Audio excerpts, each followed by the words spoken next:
Hola amigos de Fuente 21, soy Miguel Latorre, saludándolos con mucho gusto, agradeciéndoles por el espacio que me brindan.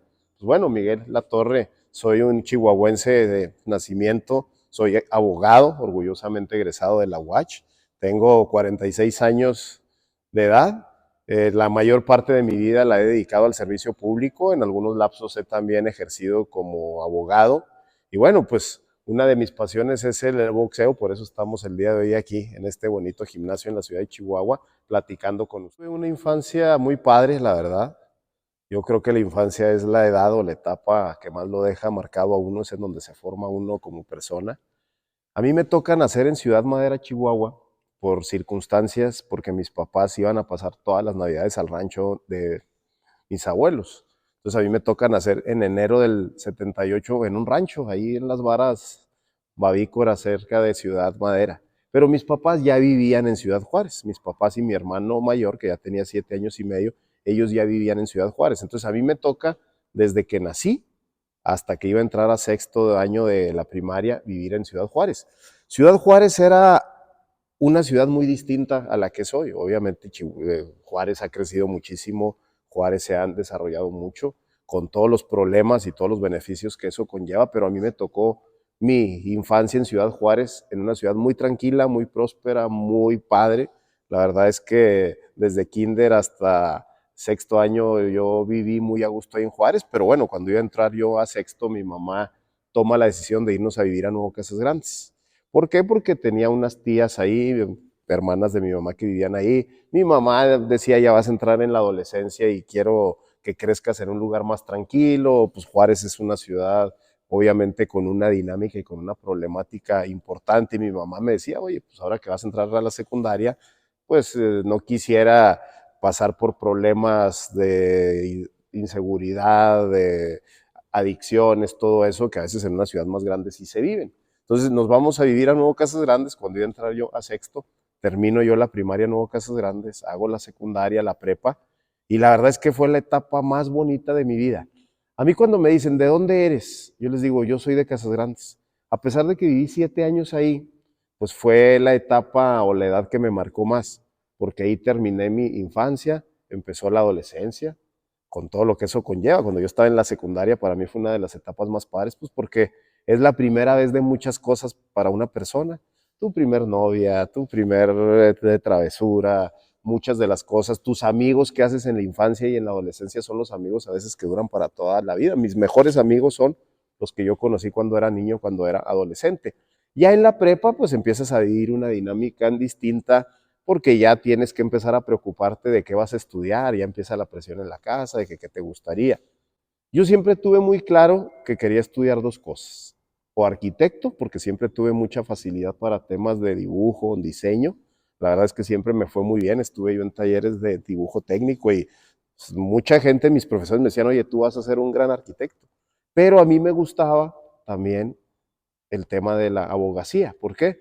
Porque siempre me gustó mucho participar en actividades públicas, porque siempre me gustó participar en la política estudiantil, porque siempre me gustaron mucho las carreras que tuvieran que ver con el lado humanístico. Entonces, desde la secundaria, la orientadora me dice, oye, yo creo que tú tienes mucha facilidad para poder ser arquitecto, pero también pudieras ser un buen abogado, pues por cómo te desenvuelves, te desempeñas, que te andas metiendo en todos lados. Siempre me decían las maestras desde kinder hasta secundaria, oye, tú eres muy alegador, por todas las de emoción deberías ser este abogado. Y la verdad es que ya en la secundaria y parte de la prepa tuve muy claro que quería estudiar derecho. Y pues yo quería estudiar en una escuela de renombre, en una escuela de donde egresaban y egresan abogados muy, muy prestigiados. Y dije, ¿sabes qué? Voy a irme a la ciudad de Chihuahua a estudiar la licenciatura en Derecho en la Universidad Autónoma de Chihuahua.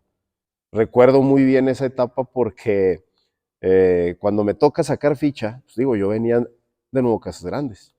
Y el típico que te dicen es que si no tienes palanca no vas a entrar. Cuando yo iba a entrar a la universidad para mí fue complicado porque pues, el solo hecho de venir solo a sacar la ficha, a formarme, a hacer el examen médico, presentar el examen. Me acuerdo que cuando saqué la ficha nos dieron una lista con una bibliografía de los textos que teníamos que estudiar Y yo decía, bueno, ¿y estos libros de dónde los voy a conseguir? En aquel entonces no había internet, no había redes sociales, no había nada. O los conseguías en físico o no los conseguías. Y mucha gente me decía, oye, ¿qué vas a estudiar? No, pues voy a estudiar Derecho en la UACH. Oye, ¿y ya tienes palanca? Era la primera pregunta que me hacían. ¿Y ya tienes palanca? Y yo, ¿cómo? ¿Por qué? Es que si no tienes palanca no vas a entrar. Porque presentan examen más de 1000 jóvenes y entran 200 o 180. Antes era anual, entonces no había la facilidad que hay ahora de que cada 6 meses hay la posibilidad de que más jóvenes entren. Entonces a mí siempre me decían, oye, es que si no tienes palanca no vas a entrar. ¿Cómo le vas a hacer para estudiar? Me acuerdo que, pues bueno, vi yo la lista de los libros y fui a la biblioteca municipal ahí en Bocas Grandes a ver cuántos conseguía. No conseguí ni uno de los que venían ahí en la lista. Fui a la biblioteca de la propia escuela y de la prepa en la que estaba, conseguí un par, uno de historia y uno de sociología, y me puse a estudiar como pude, pidiéndoles copias a algunos amigos que las habían conseguido, o tenía yo un amigo que ya estaba estudiando acá que me prestó un libro, y el tema de que si no tienes palanca no vas a entrar, yo dije, no, pues me voy a preparar porque voy a entrar. Vengo, presento el examen, me sentí que me fue muy bien, me regreso y como al mes daban los resultados. Y me acuerdo muy bien que ese día en la mañana, domingo en la mañana, se iban a publicar los resultados en los periódicos. Y me acuerdo que me habla mi cuñada, la esposa de mi hermano, para avisarme que sí había quedado. Y yo, ¿cómo? Sí, dice, sí quedaste, aquí está tu número de ficha y sí quedaste. Yo me acuerdo que mi mamá hasta quería llorar porque mi mamá pensaba que no me iba a quedar, pensaba que íbamos a batallar mucho para poder entrar. Entonces me vengo yo a la ciudad de Chihuahua, aquí vivía mi familia paterna, entonces no tuve yo la dificultad de con quién llegar, yo ya tenía familia aquí por el lado de mi papá. Entonces me vengo aquí en el año del 95, fíjate, hace ya casi 30 años, me vine en el año del 95, ingresé yo a la universidad y pues fue una etapa también que me marcó mucho. ¿Por qué? Porque estudié la carrera que quise. Al día de hoy no me arrepiento de haber sido abogado, a pesar de que he ejercido poco mi profesión como abogado en tema de litigio, poder judicial o cosas más propias de la carrera. A mí me sirvió mucho haber estudiado en derecho para lo que yo quería hacer, que era dedicarme al servicio público. Siempre yo tuve ese gusanito de participar en la política desde la secundaria. Hay una anécdota muy padre que les platico yo mucho. Cuando yo entré a primero de secundaria, ahí en Bocas Grandes sale una convocatoria para renovar la sociedad de alumnos. ¿Ah? Yo dije, bueno, ¿y por qué alguien de primero, por qué no puede? Ah? Pues, ¿por qué no? No, decían, es que los de tercero nada más, es que ya los de la sociedad de alumnos son los de tercero. ¿Ah? Dije, ah, caray, pero pues, ¿por qué? Pues alguien de primero, ¿por qué no? Órale. Y me acuerdo que organicé una planilla con mis compañeros del salón, nos llamábamos planilla blanca, y salimos a hacer campaña ahí por todos los salones a pedir el voto.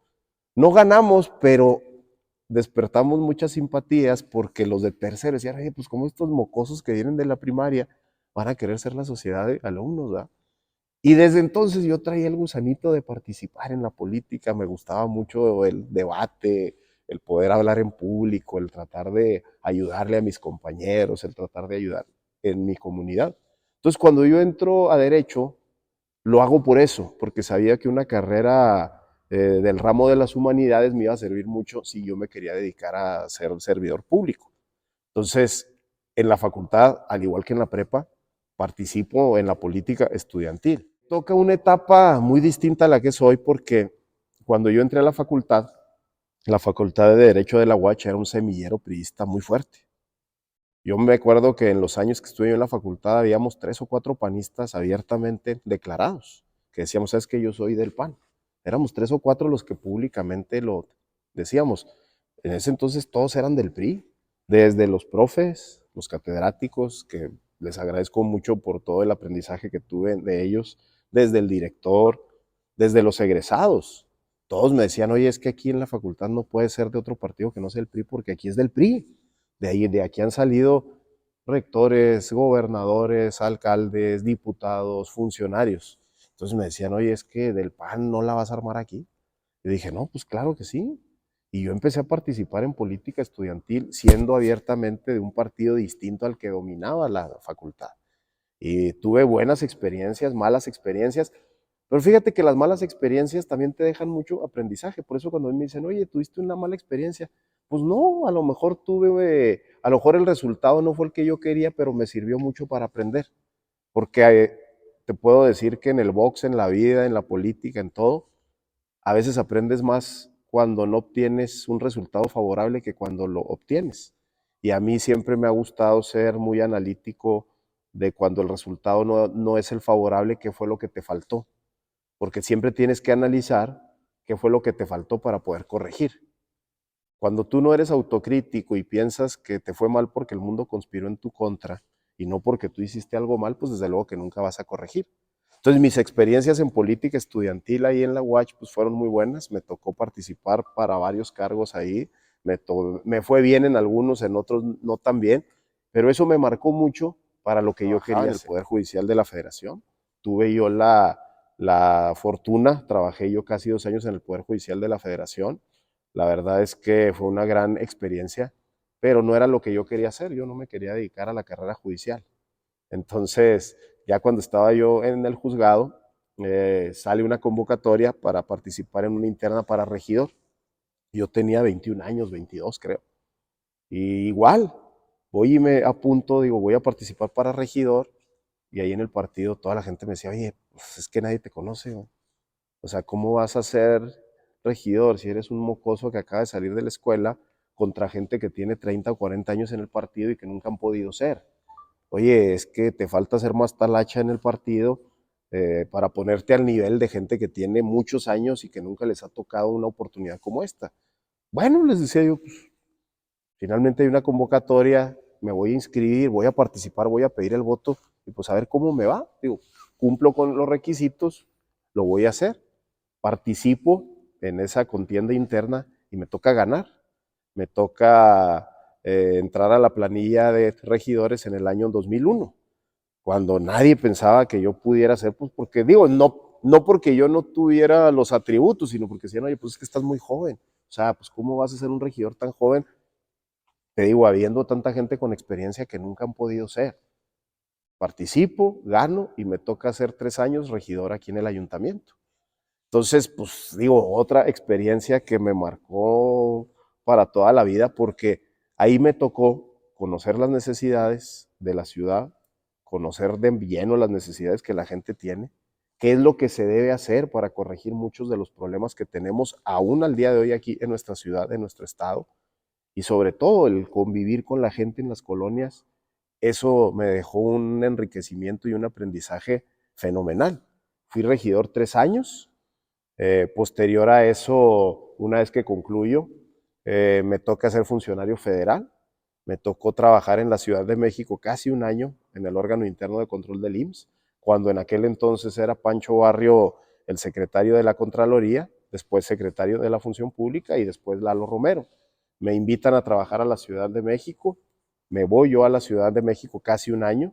Fue una etapa complicada porque pues, yo tenía poco que me había casado, de hecho mi niña estaba prácticamente por nacer, a mí me toca irme solo a trabajar porque, bueno, dije, pues yo lo hago de manera temporal, al rato consigo trabajo aquí en Chihuahua y me regreso. Resulta que me voy casi un año a la Ciudad de México, fue una etapa complicada, pero también de mucho aprendizaje. Y cuando ya casi tenía un año, un día me habla mi jefe y me dice, oye, ¿qué crees? Dice, pues fíjate que no tenemos oportunidad de que te regreses a la ciudad de Chihuahua con alguna posición de trabajo de aquí de la secretaría, pero me dice el secretario que si te quieres ir de contralor al puerto de Lázaro Cárdenas, Michoacán. Y yo cuando me dice eso, pues yo dije, ay hijo, ¿dónde queda Lázaro Cárdenas, Michoacán? O sea, es más, yo ni siquiera recordaba que en Michoacán había costa. Yo dije, ¿a poco en Michoacán hay mar? No, pues sí, sí hay mar. Híjole, ¿y por dónde queda eso? Me dice, mira, me dice, Lázaro Cárdenas es el puerto más importante que hay ahorita en México. Es por donde entra toda la mercancía de Asia. Es ahorita uno de los socios comerciales más importantes a nivel mundial. Entonces el puerto es muy fuerte, es una experiencia buena, te van a pagar mejor que lo que te pagan a ti. Digo, aquí, pero pues tú sabes. Y yo siempre he sido de la idea que las oportunidades, cuando se presentan, por muy difíciles o por mucho desconocimiento que tengas, tienes que tomarlas. Porque yo dije en ese momento, a ver, yo me quiero regresar para Chihuahua, estoy esperando una oportunidad allá. pero ahorita me están ofreciendo una oportunidad en un lugar que no conozco. Si les digo que no, seguramente cuando se vuelva a presentar otra oportunidad ya no me van a tomar en cuenta. O ya no les va a interesar ayudarme a conseguir trabajo en Chihuahua. Entonces mi primera respuesta fue, sí me voy. No sé ni dónde queda, pero sí me voy. Y eso fue lo que hice. Agarré mis maletas de la Ciudad de México y me fui para Lázaro Cárdenas. Llegué, recuerdo muy bien, pues Lázaro Cárdenas es un municipio pequeño, pero un puerto muy grande. Volé a Ixtapas y Guatanejo y de ahí fueron por mí y me llevaron a Lázaro Cárdenas. No, pues yo llegué a Ixtapa y vi bien bonito todo. Dije, no, dije, pues que todo darme la voy a pasar aquí. Pues mira la playa y todo. No, llegamos a Lázaro Cárdenas y la primera imagen que tuve de Lázaro Cárdenas fue que estaba tomada por el ejército. Los temas de inseguridad en ese momento estaban muy, muy, muy fuertes, sobre todo en Michoacán, Guerrero. Digo, ahorita se espantan por lo que pasa ahorita, pero, pero eso tiene pasando en Guerrero, Michoacán, en esos estados desde hace 20 años. Llego y hoy estaba lleno de soldados, la entrada, la salida, Lázaro Cárdenas, me llevan al puerto, conozco el puerto, platico con la gente, con los empleados de ahí del puerto, y dije, bueno, dije, pues es una experiencia nueva, aquí me voy a quedar y espero que salga oportunidad rápido para irme otra vez para Chihuahua, porque ya en ese momento ya mi hija había nacido. Entonces yo dije, pues yo me tengo que regresar porque eh, nunca me quise llevar a mi familia porque el trabajo en el gobierno, en el servicio público es muy inestable. De repente un día te pueden decir estás y otro día te dicen gracias. Si la persona que te recomendó, que te invitó, se va, pues seguramente a ti también te van a dar las gracias. Y yo no quería que mi familia pasara por ese viacrucis de irnos y luego al rato ahí regresar otra vez todo sin trabajo y con una circunstancia complicada. Entonces por eso yo dije, me voy solo. Cuando me voy para Lázaro Cárdenas, yo lo tomé como una experiencia temporal. Dije, 6, 8 meses y consigo trabajo en Chihuahua y me voy. Y esos 6 u 8 meses se convirtieron en 2 años y medio. 2 años y medio en donde me tocó que concluye Vicente Fox, gana Felipe Calderón. Una experiencia también que tuve que me acuerdo mucho. En el año 2006, cuando fue la elección de Felipe Calderón contra Andrés Manuel, yo recuerdo que no tuve yo oportunidad de venir a votar aquí a Chihuahua. Entonces dije, bueno, como me voy a quedar en Lázaro Cárdenas, pues me voy a apuntar como representante de casilla, como representante general. Y me apunté como representante general. Y el día de la elección me toca ir a recoger los resultados de 10 casillas y yo llegaba a las casillas siendo panista y veía el resultado, decía, caray, Andrés Manuel López Obrador, 350 votos, Felipe Calderón, 40 votos. Y voy a la que sigue. Andrés Manuel López Obrador, 400 votos, Felipe Calderón, 60. Y así yo dije, no, dije, pues esto ya está más que cantado. Bueno, dije, pues a lo mejor en Michoacán, en estos estados es muy fuerte Andrés Manuel, pero en el norte y en otros lados Felipe Calderón le puede dar la vuelta. Pero ahí me sorprendió el nivel de aceptación y el nivel de popularidad que tenía Andrés Manuel. Para mí era algo desconocido porque yo les digo que siempre aquí en el estado de Chihuahua vivimos una realidad distinta a veces a lo que vive el resto del país. Entonces me toca esa transición de Vicente Fox a Felipe Calderón. Llega Felipe Calderón, entran funcionarios nuevos, mis jefes, los que me invitaron a colaborar, se fueron, ya no estaban, y yo todavía duré un tiempo más hasta que dije, ¿sabes qué? O me voy ahorita o no me voy a ir nunca. ¿Qué quiero hacer? Quiero hacer carrera y quiero hacer vida aquí, me traigo a mi familia o me regreso para Chihuahua a hacer lo que realmente me gusta. Yo quería seguir participando en la política. Yo dije, si me quedo aquí, pues sí, me pagan bien y es una buena experiencia profesional, pero pues yo no quiero estar aquí, yo me quiero ir para allá. Y un día voy y hablo con mi jefe allá a la Ciudad de México y le digo, oiga, ¿sabe qué le digo? Pues como ya vi que no va a ser posible que me manden con trabajo para allá, para Chihuahua, pues quiero pedirle por favor que me liquide. O sea, quiero irme porque pues me necesito ir. Ya mi niña ya tiene 3 años. O sea, yo me fui a trabajar a la Ciudad de México y a Lázaro Cárdenas cuando mi niña todavía no nacía y ahorita ya va a cumplir casi 3 años. Le digo, entonces, pues, yo ya me voy. Ayúdeme nada más pues para que liquiden y ya me voy. Y me regreso acá para la ciudad de Chihuahua. Me regreso sin trabajo a tocar puertas. Tenía 2 o 3 opciones de gobierno federal que no se concretaron. Y un día Carlos Borruel, que era alcalde, y nunca se me va a olvidar, yo siempre he sido agradecido con la gente que me ha ayudado. Carlos Borruel, cuando se da cuenta que yo ando aquí, un día me habla, me dice, oye, ¿que andas aquí en la ciudad de Chihuahua otra vez? Sí, pues aquí ando otra vez. Me dice, oye, dice, pues si te interesa venirte a colaborar aquí en el gobierno municipal. Sí, le digo, mira, le digo, gracias, le digo, lo que pasa es que traigo 2 o 3 opciones, le digo, que considero que profesionalmente son buenas, le digo, y pues voy a ver primero a ver si se concretan, pero te agradezco mucho. Y las opciones que tenía, digamos, más viables no se concretaron y pues un día yo le hablé, le dije, oye Carlos, ¿sabes qué? Pues fíjate que no se concretaron esas opciones y pues si me das oportunidad en el municipio, pues yo encantado. Me dice, ¿sabes qué? Dice, mira, dice, ahorita por lo pronto lo único que tengo es que te vengas como jefe de departamento a gobernación municipal. Le digo, bueno, está bien, va. Voy, me pongo a la orden con mi jefe, que era el secretario del ayuntamiento, yo ya lo conocía y empiezo a trabajar ahí en gobernación.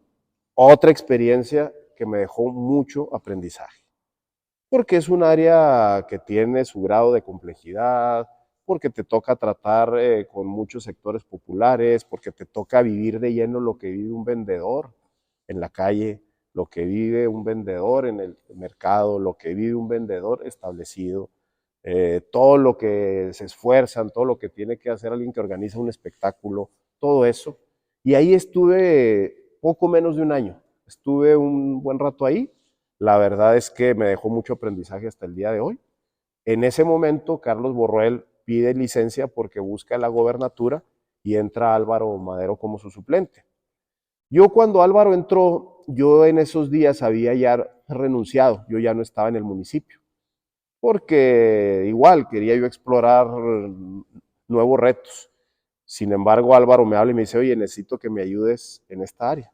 Yo ahora que voy a entrar necesito gente que me ayude y pues bueno, te quiero proponer si me ayudas en la subdirección de educación, que era una subdirección nueva que se había creado en ese momento por iniciativa de una regidora de Nueva Alianza y era una subdirección nueva. Dice, entonces quiero que te vengas como subdirector y que me ayudes estos meses. Entonces ahí me aventé los 9 meses que duró Álvaro Madero como alcalde y concluye la administración de Carlos y de Álvaro.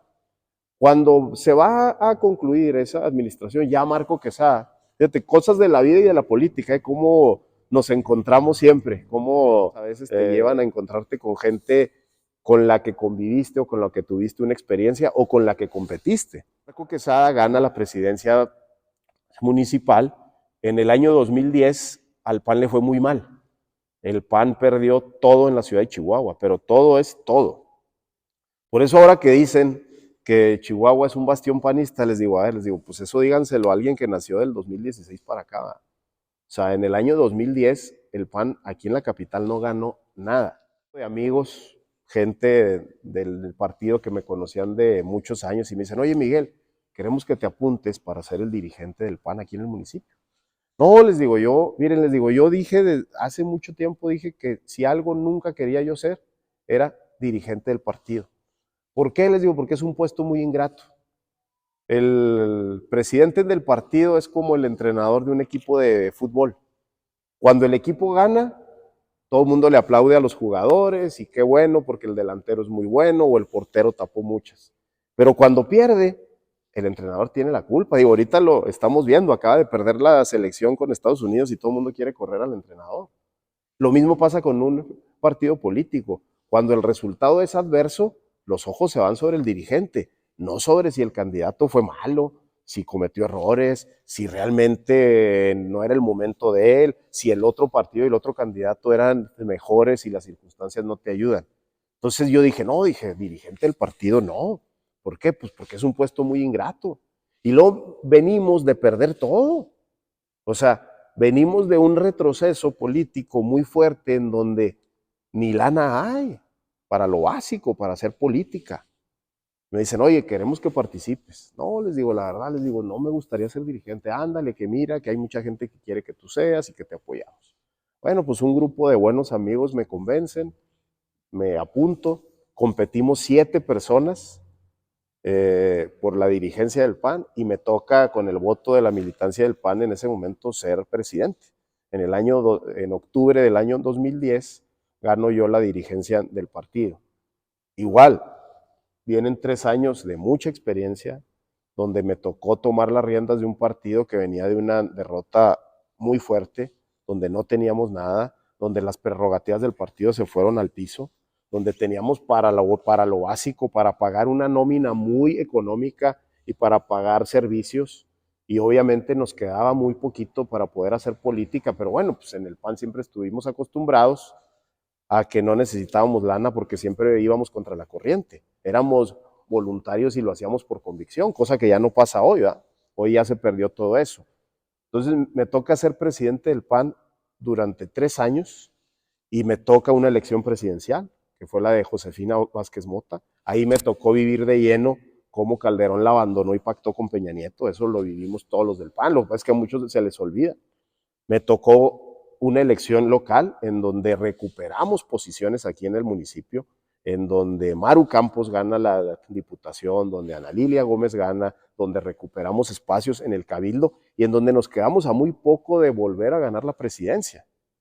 Me toca salir a mí dedicándome a actividades privadas, ejercí un poco mi carrera, puse un negocito con un amigo, seguí participando pues dentro de mis posibilidades ahí en el partido, y en el año 2016 sale nuevamente una convocatoria para participar para diputado local. Yo ya había intentado ser candidato a diputado local en el año 2004 y no me había ido bien. En ese momento no me tocó ser candidato, pero fíjate, 12 años después me toca apuntarme en una interna, sale una convocatoria y me toca ganar esa candidatura en una votación interna de la militancia del PAN para ser diputado local del distrito 16, que era el centro de la ciudad. Y digo era porque ya otra vez con la redistritación que hubo, ya cambió la configuración geográfica y la numeración de los distritos. Entonces me toca ser candidato a diputado local, distrito 16, que era el corazón de la ciudad, y me toca ganar una elección en un momento muy favorable para el PAN. Pero más que favorable para el PAN, más bien era muy adverso para el PRI. En el año 2016, el PAN ganó mayoritariamente por el hartazgo que había hacia César Duarte. Si César Duarte, yo les he dicho mucho y se los dije ahí varias veces en el partido, si César Duarte no hubiera sido tan abusón, yo creo que el PAN no hubiera ganado. La gente le dio un voto de castigo a Duarte y al PRI. Cuando salíamos a tocar puertas, cuando abordábamos la gente en los cruceros, cuando interactuábamos con alguien en la calle, la gente nos decía, voy a votar por ustedes para que saquen a Duarte y lo metan al bote. Vamos a votar por Corral porque él sí lo va a meter al bote a Duarte. Entonces se viene una circunstancia muy favorable hacia nosotros que nos permite ganar la gobernatura, ganar la presidencia municipal, muchos municipios y la mayoría en el Congreso. Entonces, pues fue una experiencia muy padre en donde yo siempre les digo que también cuando ganas y cuando pierdes tienes que poner los pies sobre la tierra y decir, a ver, ¿qué fue lo que pasó? Ni me creo que soy la estrella del show, ni tampoco me creo que soy el más malo cuando pierdo. Hay circunstancias. En ese momento que se gana todo, pues mucha gente decía, oye, no, pues el PAN es el todopoderoso. No, les digo, a ver, la gente nos dio el voto de confianza por el hartazgo que había. Entonces, en esa medida tenemos que comportarnos, no sentirnos que somos los héroes del pueblo y de que la gente nos aclama. Más bien, tenemos que entender la circunstancia de por qué la gente votó a favor nuestro y votó en contra del otro partido. Desencuentros, y lo digo, a mí nunca me gusta guardarme nada, porque aparte de mí siempre me ha gustado ser muy transparente. Yo tuve varias diferencias de criterio con el gobernador Javier Corral, y eso me costó dejar la coordinación. Un día el presidente del partido me dijo, oye, ¿sabes qué? Pues es que de plano tú y el gobernador no congenian en estos temas y pues adiós. Mira, el bullying, como le llaman ahora, ha existido toda la vida. Antes, coloquialmente, cuando yo estaba en la primaria y en la secundaria, decían que alguien te traía azorrillado. Cuando alguien te traía en carrilla, lo que le llaman hoy el bullying, te decían, oye, este ya te trae azorrillado, ¿ah? Así le decíamos en Juárez y en Casas Grandes. Sí tuve yo experiencias, pero bueno, pues es que antes el bullying lo agarrabas, lo arreglabas afuera a la hora de la salida. Yo recuerdo que yo llegaba a veces y le decía a mi mamá, oye mamá, es que fíjate que pues tal compañero me molesta. Y pues mi mamá era de carácter fuerte, es de carácter fuerte y me decía, pues no se deje, no se deje, o sea, pues usted, mire, usted no busque pleito, me decían, pero si le buscan, usted no se deje. Si le buscan o si le hacen algo y usted va con el profe y el profe no hace nada, pues no se deje, porque si se deja una vez lo van a agarrar de carrilla. Y a mí siempre me tocó, yo tuve una particularidad casi siempre, yo siempre era el más chiquito del salón. De edad, siempre fui el más chico porque yo entré a la primaria a los 5 años. Entonces, yo siempre era el más chiquito en el salón. Y a veces también era el más chiquito de tamaño. Entonces, pues nunca faltan los gorditos, abusones, grandotes, ¿verdad? Pero a mí mi mamá me dijo desde un principio, usted no se deje. Conmigo me decía, no vas a tener problemas si te peleaste por defenderte o por no dejarte. Entonces, pues varias veces que me trataban de agarrar en carrilla, pues yo me defendía, pues como era antes, ¿verdad? Nos vemos a la salida o si me pegaban, yo les pegaba. Entonces yo no tuve nunca una experiencia así que yo diga, híjole, me dejó marcado algo porque, pues antes era distinto ahora, ¿verdad? O sea, te digo, el bullying nosotros lo arreglábamos a punta de trancazos. Yo nunca fui en buscapleitos, realmente tuve muy pocos pleitos y regularmente los pleitos que tuve fue porque alguien ya me tenía harto. ¿Va? Entonces, pues te digo, antes el bullying lo arreglábamos a golpes. Yo sé que a lo mejor está mal y eso no se le aconseja a los niños, pero pues a veces es lo que hay que hacer con los abusones que se quieren pasar de vivo. Sí, mira, yo el transporte público, yo lo usé mucho, es más, a veces lo uso todavía, porque a ver, pues a veces te puedes quedar tirado, a veces se te ponchó una llanta, a veces se te descompuso el carro. Por eso yo entiendo lo que padece la gente que agarra los camiones. O sea, imagínate, la gente que vive en riberas de Sacramento, cuando pusieron el Vivebús, yo ahí era presidente del PAN, yo siempre estuve en contra del Vivebús. ¿Por qué? Porque el Vivebús vino a deteriorar no solamente el transporte público, sino la vida de mucha gente. Fíjate, el Vivebús terminó con el comercio en la avenida Ocampo, del Paseo Bolívar hacia el Fuentes Mares. Del lado izquierdo se acabó el comercio. Todos los comercios que había ahí se murieron. ¿Por qué? Pues porque ya nadie pasa por ahí. O para darte la vuelta es un vía crucis. Y luego el tema de, de las rutas alimentadoras. La gente que vive allá en las orillas de la ciudad, sea al sur o sea al norte, para llegar a la ruta troncal es una bronca. Antes, así con el camión destartalado y todo eso, pues con un solo camión llegabas hasta el centro. A mí me tocó usar mucho los camiones cuando yo estaba en la universidad, cuando iba yo a trabajar, cuando estaba en el juzgado. Vaya, o sea, el transporte público de una u otra forma siempre lo vas a usar. Por eso, cuando el alcalde suplente dice que Chihuahua es la Suiza de México, pues yo lo primero que se me viene a la mente es decir, pues este señor nunca se ha subido en un urbano. ¿Ah? Y ahora, aquí en Chihuahua estamos mal, pero si te vas a Juárez, híjole, la gente en Juárez todavía es una problemática mucho más grande el tema del transporte público por cómo ha crecido Juárez.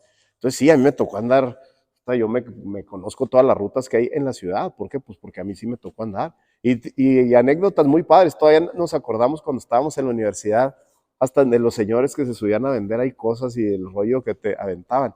Son experiencias muy buenas y la verdad, solamente cuando las has vivido entiendes lo que la gente tiene que pasar para llegar a su trabajo, para llegar a la escuela, para llegar a un hospital en los camiones urbanos. Que a los que nos hicimos panistas en los 70s, 80s, muchas veces dice la gente, oye, pues es que tú eres panista o eres de Morena porque eres de derecha o porque eres de izquierda.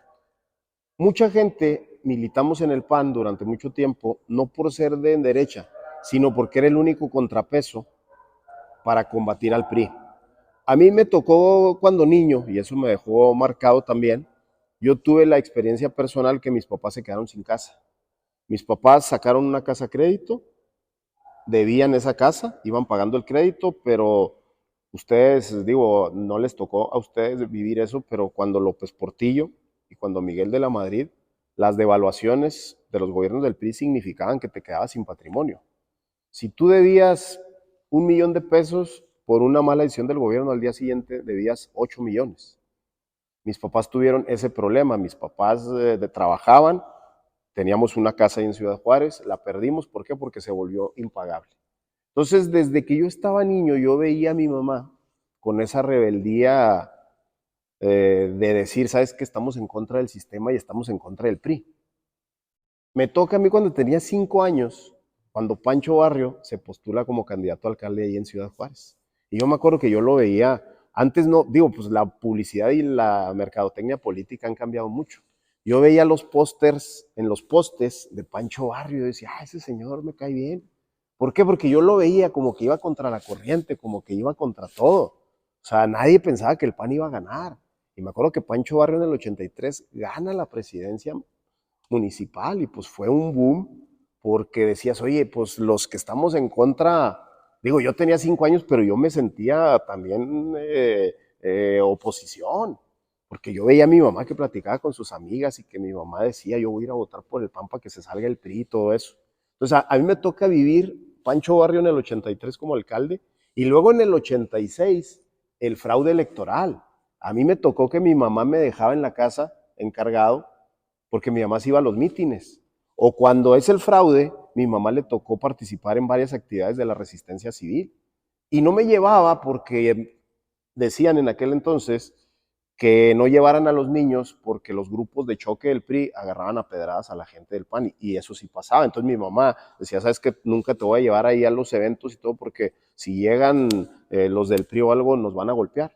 Entonces yo veía en la tele o veía en los pocos medios que le daban cobertura a eso, pues que Pancho Barrio le habían robado una elección. Entonces eso me hizo tener todavía una simpatía mayor por el único partido que era un contrapeso al PRI. Y luego me toca en el año 88, ya con 10 años, ver la campaña de Manuel Cloutier. Yo me acuerdo que me robé un póster así de cartón que había en un poste y me lo llevé a la casa. Yo tenía un póster grandote de Manuel Cloutier.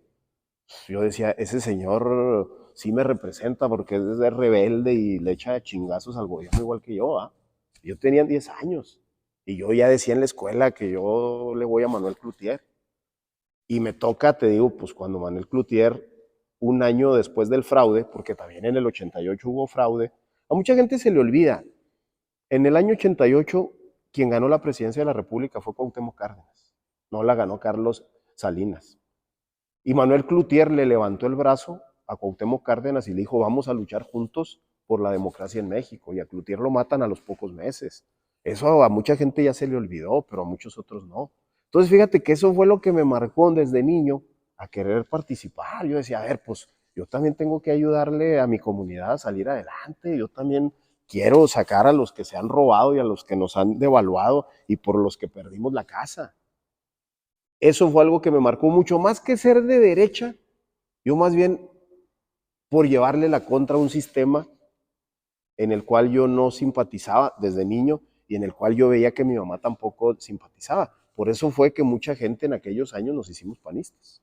Pues mira, haber sido diputado local fue una gran experiencia. Claro que hay aspectos positivos y aspectos negativos. Yo todos los trato de convertir en positivos porque hasta cuando te va mal tienes que sacarle provecho. Tienes que decir, a ver, esta experiencia me sirvió para saber que no debo volver a hacer esto y esto. Entonces te digo, yo nunca he sido negativo en el sentido de que, híjole, me clavo mucho con una mala experiencia. No, yo siempre trato de sacarle provecho a esa mala experiencia y crecer como persona. Entonces yo te puedo decir que las experiencias para mí, yo me quedo con las buenas, que fueron muchísimas, el haber podido tocar puertas, el haber podido ayudarle a mucha gente, el haber podido hacer muchas gestiones con las diferentes instancias de gobierno para poder ayudar en las colonias. Yo fui un diputado de mucho territorio, me gustaba andar en la calle, me gustaba ir a reuniones en las colonias, a pesar de que mi tema era legislativo, pues el ser gestor también es una parte importante del diputado, el haber conocido a mucha gente, el haber podido presentar iniciativas importantes y que después se convirtieron en reformas legales para ayudarle a la gente, eso también me dejó una satisfacción enorme. Considero que fui un buen diputado porque cumplí, porque aparte de mi labor legislativa, tuve una cercanía muy importante con la gente del distrito que me votó. Me tocó ir a la reelección y eso, pues digo, el que la gente vuelva a refrendar su confianza en ti, eso es algo que no tiene precio. Y la verdad es que fue una experiencia muy padre.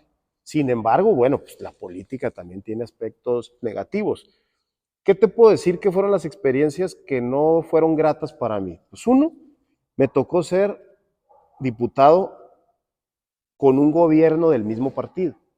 Eso te dificulta algunas cosas, porque eso te hace cuando tú eres congruente y cuando te debes a la gente, eso te va a provocar enfrentarte con tu propio partido.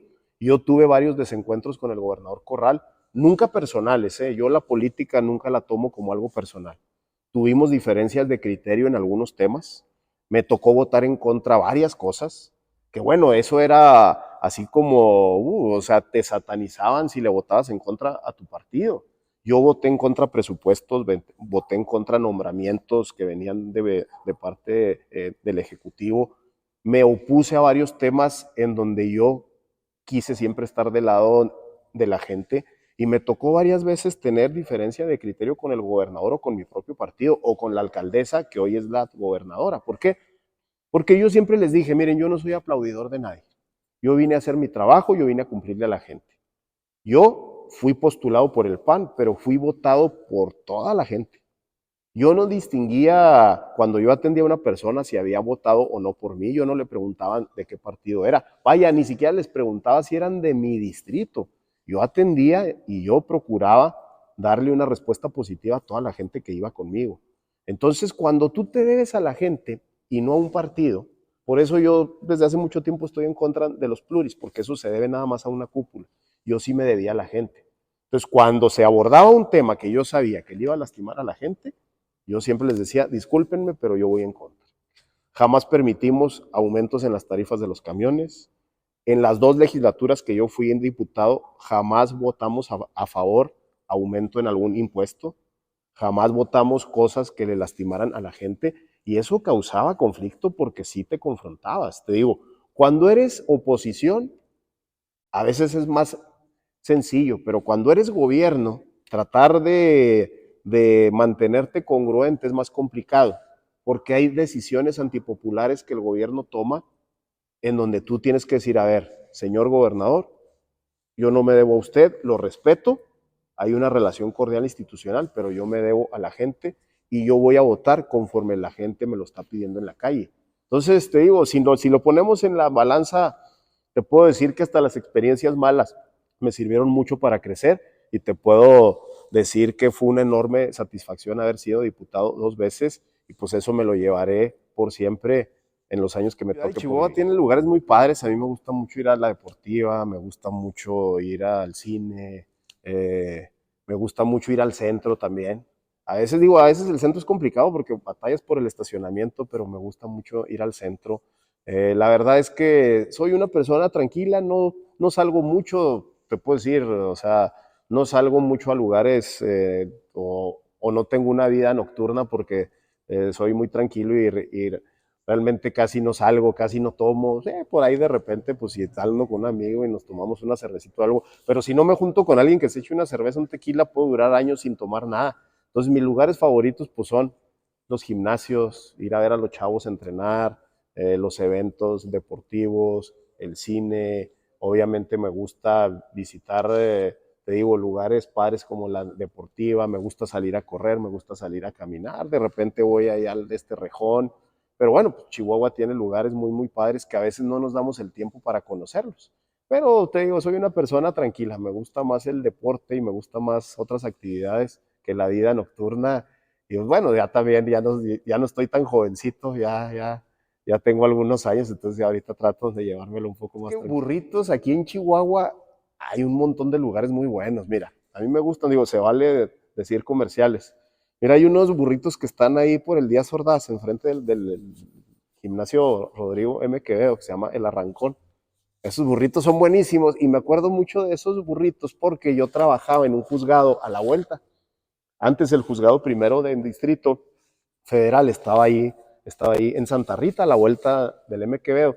Y como yo llegué al juzgado, yo llegué al juzgado como pues meritorio, sin que me pagaran ahí para aprender. Pues las compañeras secretarias me decían, ándele Miguel, vaya y tráiganos unos burritos ahí al Arrancón. Entonces el Arrancón son burros buenísimos, los del Escuadrón también. Me gustaban más cuando estaban nada más ahí en el Escuadrón, en la sucursal original, son muy buenos. Cerca de donde yo vivo hay unos burritos que se llaman La Suegra, también son buenísimos, nomás que están un poquito más caros, pero buenísimos.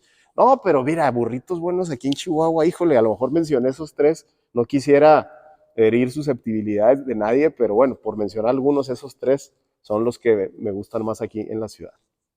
Del 1 al 10, ¿qué tanto conozco la capital? Yo creo que un 8. Te voy a decir por qué. Te puedo decir que conozco todas las colonias, conozco la problemática que hay en cada una, pero me falta conocer muchos lugares turísticos que mucha gente que no es de aquí que viene y dice, oye, qué padre, ya fuiste al Museo de Villa, o ya fuiste a la exposición que está en la Casa Chihuahua, ya fuiste. O sea, me faltan lugares que a lo mejor por la misma vida cotidiana no te das el tiempo para conocerlos. Hay lugares muy padres aquí en la ciudad. Si me dices, ¿conoces la problemática de Chihuahua? La conozco al 100%. ¿Conoces las colonias? Las conozco. Conozco la problemática que hay en cada una.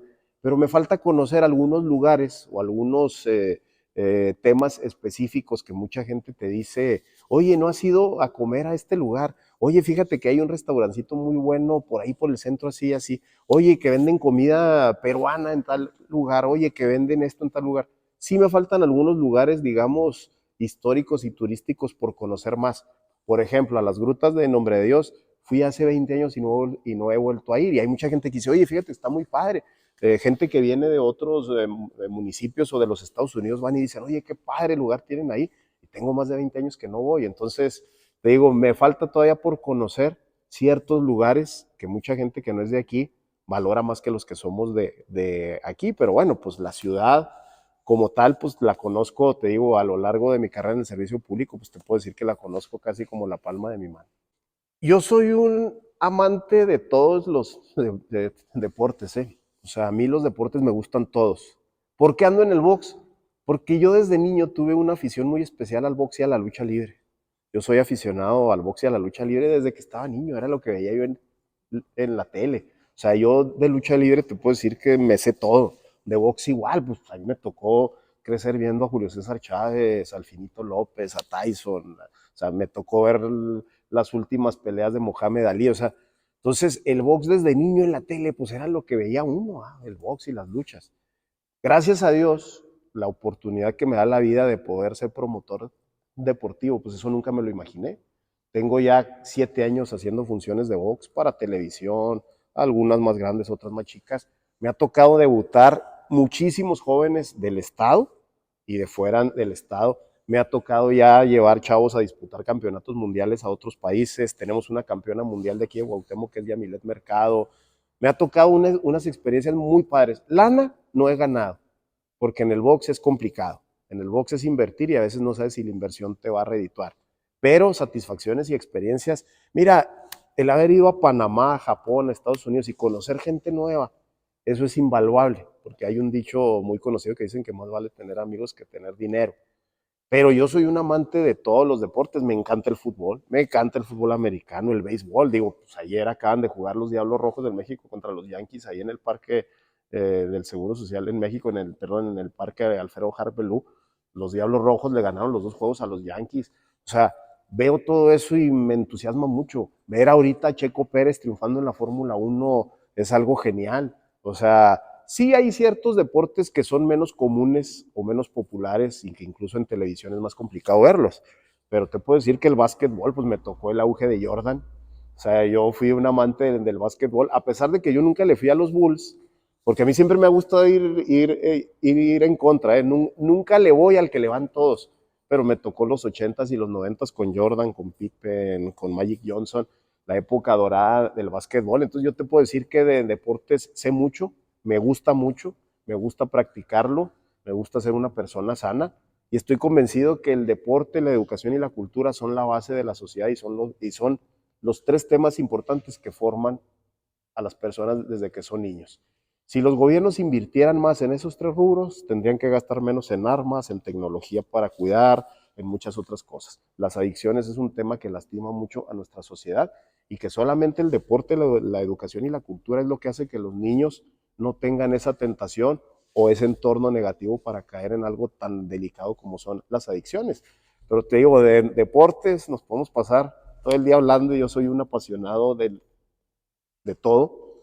Los deportes, pero si me dices, tienes que escoger dos o tres, pues yo escogería el box, escogería el fútbol, y ahorita tal vez el fútbol americano, porque bueno, las luchas es un deporte muy bonito, pero hay gente que lo considera más un espectáculo que deporte, pero sí te digo que soy un gran aficionado al tema deportivo y me gusta llevarlo a la práctica, apoyar a los jóvenes, generar mejores condiciones en nuestras ligas deportivas aquí en el estado, en la ciudad. Yo creo que esa tiene que ser una meta.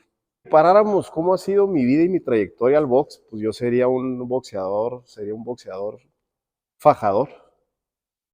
Me ha tocado muchas veces ir contra la corriente y me ha tocado obviamente ganar a punta de coraje y a punta de esfuerzo y a punta de pantalones. A veces los retos de la vida son muy complicados. A veces si no pones ese plus y si no tienes esa mentalidad, es difícil que los resultados se den. Me gustan los retos complicados, no me gustan los retos fáciles, porque a mí me gusta ir contra la corriente. Me gusta ganar cuando no soy el favorito. Me ha tocado ser el favorito también, pero me ha tocado muchas de las veces no ser el favorito o ir con un entorno complicado. Entonces, si me dices cómo me catalogo, pues yo sería un boxeador totalmente fajador, así como Julio César Chávez, mi ídolo. Mira, ese es un tema que qué bueno que me lo preguntas porque yo creo que aquí vivimos una doble moral en la ciudad. Narcocorridos han existido toda la vida.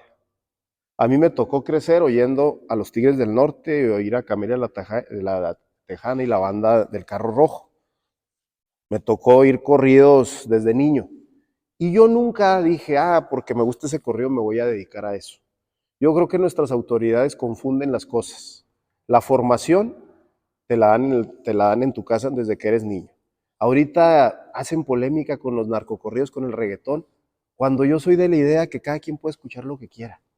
El escuchar una canción de reggaetón no te hace convertirte en una mala persona.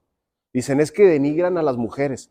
Pues si a las mujeres son a las que más les gustan las canciones de reggaetón y las escuchan y no tienen nada de malo. Cada quien tiene la libertad de escuchar y de ver lo que quiera, mientras no ofendas y no lastimes a terceras personas. Pero aquí hay una contradicción todavía mayor. Aquí, gobierno organiza la feria de Santa Rita y trae cantantes de narcocorridos y de corridos bélicos y luego los multa. Entonces, ¿para qué los traes?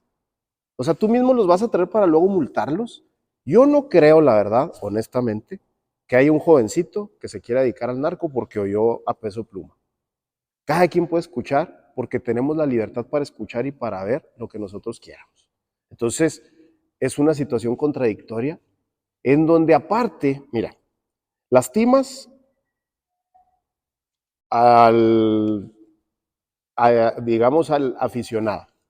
A la gente que le gusta esa música, la lastimas porque o no viene el artista aquí a Chihuahua, o si viene le vas a cobrar más caro para pagar una multa. Y luego castigas también al empresario que está haciendo el esfuerzo. Yo como empresario de espectáculos traigo un concierto aquí a la ciudad de Chihuahua. Voy a batallar por los permisos, voy a batallar por el lugar, voy a batallar para darle el anticipo al artista. Y luego todavía aparte tengo que pagar una multa.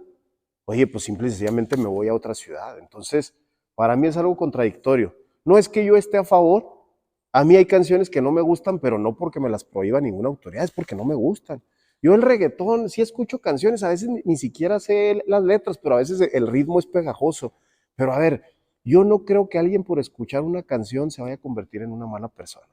Eso es una tontería. Pero aparte, te digo, está la doble moral. O sea, sí te permito si me pagas una multa. A ver, o permites o no permites. Yo creo que ese tipo de multas y ese tipo de prohibiciones son absurdas en una sociedad moderna, en una sociedad inteligente, en una sociedad que no necesita que le diga a un presidente municipal qué va a escuchar o qué no va a escuchar.